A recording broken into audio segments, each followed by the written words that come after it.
Cuando vamos a diseñar las protecciones solares hay que hacernos ciertas preguntas. Por ejemplo, ¿cuál es el contexto de la obra? ¿Cuáles son las funciones que se van a llevar en la parte interna? Hay que pensar algo muy importante, que es, hay que priorizar la iluminación natural a la protección de la carga térmica. Es decir, surgen bastantes preguntas y para esto voy a organizar ciertos puntos que hay que tener en cuenta cuando diseñemos las protecciones solares. Comencemos. 1. Entender el contexto del edificio, es decir, el entorno, dónde se encuentra emplazado, cuál es el entorno, qué nos beneficia, qué nos está dando, cuáles son los recursos que encontramos en el espacio del entorno que nos puede beneficiar. Por ejemplo, listo, estamos en Barranquilla. Nuestra fachada que más se carga térmicamente, además de la cubierta, ¿cuál sería? La oeste, sí. Entonces deberíamos ubicar protecciones solares hacia el oeste. Pero ¿qué pasa cuando nosotros vemos que en el entorno en la fachada oeste, al lado se encuentra un edificio altísimo que nos provee de sombra? ¿Es necesario ubicar las protecciones solares? No, porque ya tenemos un edificio, un elemento que nos está protegiendo. Entonces, no siempre lo que vemos de primero es lo que hay que ubicar.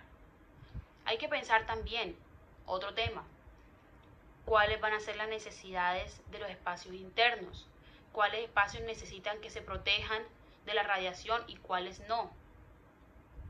Hay que pensar también, ¿vamos a priorizar la entrada de luz o no? Porque muchas veces cuando pensamos protecciones solares es colocarle un elemento que evite la entrada de la radiación, pero si yo necesito que ese espacio interno le ingrese la luz, ¿cómo haces? Hay que comenzar a pensar en cuál va a ser la proporción de la protección. ¿Va a ser 50-50 o va a ser 70-30? Es decir, hay que comenzar a pensar en eso. Importante, otro punto, identificar cuál es el comportamiento de cada fachada.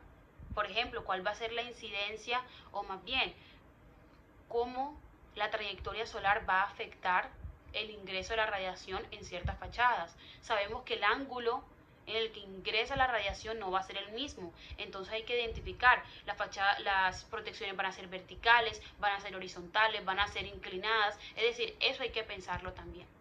Entonces estos son los 3 puntos importantes que hay que comenzar a pensar cuando diseñamos las protecciones solares de un edificio. Ahora pasamos a otro tema en cuanto a los parámetros de diseño y la configuración arquitectónica, que tiene que ver con el aprovechamiento solar térmico, el aprovechamiento de la iluminación natural y la ventilación. ¿Ok? Cuando nosotros queremos que se cargue térmicamente un edificio, aprovechemos el calor, aprovechemos la radiación, pensemos en los casos contrarios de lo que estamos diseñando en nuestra localización. ¿Qué se quiere? Por ejemplo, permitir la entrada de la radiación, que los elementos, los materiales correspondan al aumento de la carga térmica. Es decir, hay que pensar, cambiar el chip y pasar al lado contrario, ¿sí?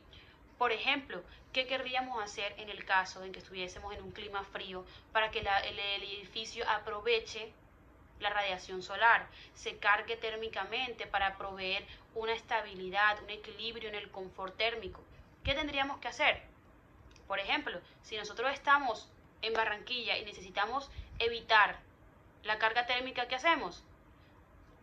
Un sistema de construcción ligero, pensamos en colores claros, pensamos en orientar el edificio de manera que no se cargue, por ejemplo, las fachadas más largas, ubicándolas las largas hacia el norte y sur.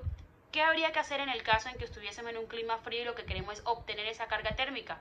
Hacer prácticamente lo contrario, que sería utilizar colores oscuros, aumentar la masa del edificio. Tendríamos que proveer de protecciones de iluminación para la iluminación, pero que deje ingresar la carga térmica. Habría que pensar también en todos estos aspectos que serían el contrario a nuestra localización, ¿sí? Sin embargo, cuando nosotros queremos aprovechar la carga solar térmica, cometemos un error y es pensar en excedernos. Aquí también hay que pensar en ser equilibrados, porque ¿qué pasa? Si tú provees un edificio con todas estas características y cumples con todos estos aspectos para cargar térmicamente el edificio, puede que te excedas, te sobrepase y sobrefuerce el edificio, y en vez de tener un edificio equilibrado con confort térmico, comienza a crear un espacio con muchísima carga térmica, aumentas mucho la temperatura y no va a ser confortable para las personas hacer uso de estos espacios. Entonces hay que tener eso muy en cuenta. Así como en nuestro clima debemos utilizar elementos que creen confort térmico, diseñar mecanismos, sistemas para que haya un equilibrio en el comportamiento térmico del edificio, así también en los climas fríos hay que pensarlo. No es solamente ubicar elementos que vayan a absorber la carga térmica, absorber el calor, absorber la temperatura, porque puede ser perjudicial para el comportamiento del edificio. En nuestro clima debemos pensar siempre en implementar estrategias y sistemas naturales contra el calor, para que el edificio no se cargue térmicamente tanto. Por ejemplo, uno de estos es reducir las ganancias de radiación solar. ¿A través de qué? Implementando un buen aislamiento térmico, evitando los puentes térmicos. Otro podría ser creando sombras. Esto es muy importante, y es que normalmente decimos, sí, hay que colocar elementos que creen sombra en el edificio para que disminuya la carga térmica. Sí, pero ¿cómo? ¿Cómo funciona esto? Pensemos. Si nosotros en nuestro edificio, en nuestra fachada, tenemos elementos que salen o elementos que crean sombras en la misma fachada del edificio, van a crearse zonas que no van a tener incidencia solar. Entonces, estas zonas van a tener una menor temperatura. Por esto es que se disminuye la carga térmica. Es porque hay zonas que van a tener una diferencia de temperatura con otras zonas del edificio y van a hacer que la temperatura general disminuya. Eso hay que tenerlo muy en cuenta. Otro punto importante, y es un sistema, una estrategia natural contra el calor, es pensar e implementar la ventilación cruzada, que tengamos espacios abiertos en los cuales pueda ingresar el flujo de viento y pueda eliminar esa temperatura alta, el calor. Por ejemplo, también crear vacíos en el edificio va a hacer que el flujo de viento salga por la parte superior, que el calor suba y salga del edificio y podamos tener una temperatura cómoda, agradable. Otro sistema puede ser la refrigeración evaporativa. Sin embargo, como ya hemos hablado anteriormente, la refrigeración evaporativa no se puede aplicar a todos los tipos de climas. ¿Por qué? Porque la refrigeración evaporativa va a aumentar la humedad. Sí, va a disminuir la temperatura, pero aumenta la humedad. ¿Y qué pasa si tú estás en un sector muy húmedo? Si estás en una ciudad en donde la humedad es del 80, el 90%, tú colocas refrigeración evaporativa, perfecto, disminuye la temperatura, pero ¿qué estás haciendo? Aumentando la humedad, lo cual vas a solucionar un problema con otro problema, y eso no es lo que queremos. Otro sistema, otra estrategia puede ser la refrigeración del edificio por la radiación térmica. Pero, ¿cómo funciona esto? Listo. El edificio se carga térmicamente durante el día o tiene una temperatura, pero ¿y cuándo la va a comenzar a liberar? En la noche. En la noche, cuando baja la temperatura, el edificio va a querer sacar todo el calor que tiene. ¿Cuál es nuestro deber? ¿Qué podemos hacer nosotros aquí? Promover esta salida del calor. Por ejemplo, creando vacíos, creando patios en los cuales el edificio encuentre por dónde sacar ese calor. Entonces, la creación de patios internos funciona muy bien para eliminar este calor. Y el último punto, en cuanto a este tema de configuración arquitectónica, hay que hablar acerca del aprovechamiento de la iluminación natural. Y en nuestro clima esto es un punto crítico. ¿Por qué?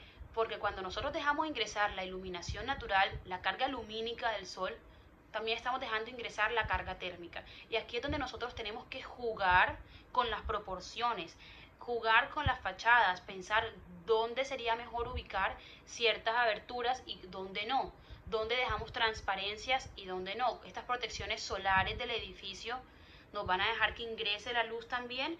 Ahí es cuando comenzamos a jugar con todo, porque si nosotros no medimos y solamente pensamos, no, yo quiero iluminar naturalmente esta zona, listo, tú lo iluminas naturalmente, pero la carga térmica está ingresando. Aquí es donde tienes que pensar, ¿Cuál va a ser la proporción? ¿Será que ilumino nada más ciertas partes o utilizo una franja? La iluminación lo hago por la parte superior, la parte inferior. Y entonces aquí vamos a hacer algunos puntos, anotar algunos aspectos que hay que tener muy en cuenta. 1. Hay que pensar en la forma, en la dimensión de los espacios. ¿Por qué? Porque cuando tú vayas a querer iluminar naturalmente, un espacio muy pequeño va a ser muy difícil de iluminar en su totalidad, porque tendrías que colocar una ventana total, una transparencia total en una fachada de este espacio para poderlo iluminar totalmente. Hay que pensar también en la orientación y dónde vas a ubicar las aberturas o las transparencias, porque la orientación que tú decidas te va a dar, por ejemplo, mayor iluminación o menor iluminación. Un ejemplo de esto es, si tú ubicas las transparencias hacia el sur, probablemente tengas mayor iluminación que si la colocas hacia el norte, en nuestra localización. ¿Por qué? Porque la incidencia del sol va a ser más directa en el sur que en el norte. Sin embargo, en un lado, en la fachada sur, está incidiendo también la carga térmica, en la norte no. Entonces ahí comienzas a pensar cuáles son los beneficios de ubicarla y dónde debo ubicarlas. O si lo ubico en el este, tendré el sol de la mañana, pero si lo ubico en el oeste, tengo el sol de la tarde. ¿Y cuál de los dos se carga térmicamente más? Entonces comienzas a pensar, entonces si la coloco en las transparencias hacia el oeste, tendría que colocar protecciones solares. Otro punto, el acabado y los materiales del edificio, ya sea en los exteriores y los interiores, porque esto te va a modificar totalmente la cantidad de reflexión que va a tener la luz. Por ejemplo, si tú tienes una habitación y la vas a pintar de color negro, tú puedes tener las ventanas que tú quieras, que la iluminación no va a ser la misma si tú colocas una habitación pintada de blanco. La reflexión va a ser distinta. En una puedes tener un efecto de encandilamiento, en otra lo que vas a hacer es que va a absorber la radiación, entonces no vas a tener un buen comportamiento. Hay que pensar mucho en cuanto a esos colores. Otro punto importante es los elementos de control lumínico, es decir, nosotros normalmente tenemos en mente protecciones solares, pero también tenemos protecciones de luz. Es decir, normalmente pensamos en protecciones que no dejen que el edificio se cargue térmicamente, pero en este caso estamos hablando de permitir la entrada de luz, pero no totalmente. Hay que pensar, por ejemplo, en cuáles van a ser los materiales de estos vidrios, si vamos a colocar voladizos, lamas, celosías, si vamos a utilizar persianas que permiten filtrar la luz para evitar el deslumbramiento. Aquí es donde hay que comenzar a pensar en cómo se va a comportar el edificio para la entrada de la luz. ¿Cómo va a ser esta iluminación natural? Si va a ser, por ejemplo, por fachada o va a ser por cubierta, si va a ser por un vacío interior del edificio, si va a ser por el patio, si las aberturas se van a hacer, por ejemplo, las transparencias las ubicamos en la parte superior de una habitación, en la parte inferior o en el centro, si van a ser alargadas. Ahí es que comenzamos a pensar en todos estos aspectos que tienen que ver con la iluminación natural. No solamente pensar, voy a poner las aberturas, las transparencias hacia el norte. Sí, listo. ¿Y ahora? Es decir, no puedes ubicarlas simplemente porque quieres que estén en un lugar y porque piensas que tienen un beneficio. Hay que pensar también en cuál va a ser su grado de protección. Tienes que pensar si ese es el lugar en donde más le conviene y aquí a qué zonas vas a tener tú que iluminar naturalmente. Porque si yo, por ejemplo, coloco mis transparencias hacia el norte, tengo un beneficio. No se carga térmicamente, tengo la incidencia de la luz que no es directa, pero y yo allí no tengo nada, tengo bodegas. Entonces, ¿qué estás iluminando? ¿Tú necesitas tener esas bodegas iluminadas, sí o no? No, hay que pensar todo en conjunto. Y hasta aquí llegamos con la sesión de hoy. Es un poco corta, más corta que las anteriores, pero recordemos que en la clase siguiente tenemos la entrega del segundo corte. Entonces, por eso no quise cargarlos mucho. Importante, yo les voy a estar enviando un link a un video que es importantísimo que se lo vean, que es la caja de vientos de Christian Jovet. Entonces, importante que hayan visto este video, hayan entendido, hayan realizado anotaciones. Si no entienden algo, me comentan y que vean el video que les voy a enviar, ¿vale? Listo, éxitos en su entrega y nos vemos en la próxima clase. Ya saben, los de los martes a las 7:30 y miércoles también a las 7:30. Que estén muy bien. Hasta luego.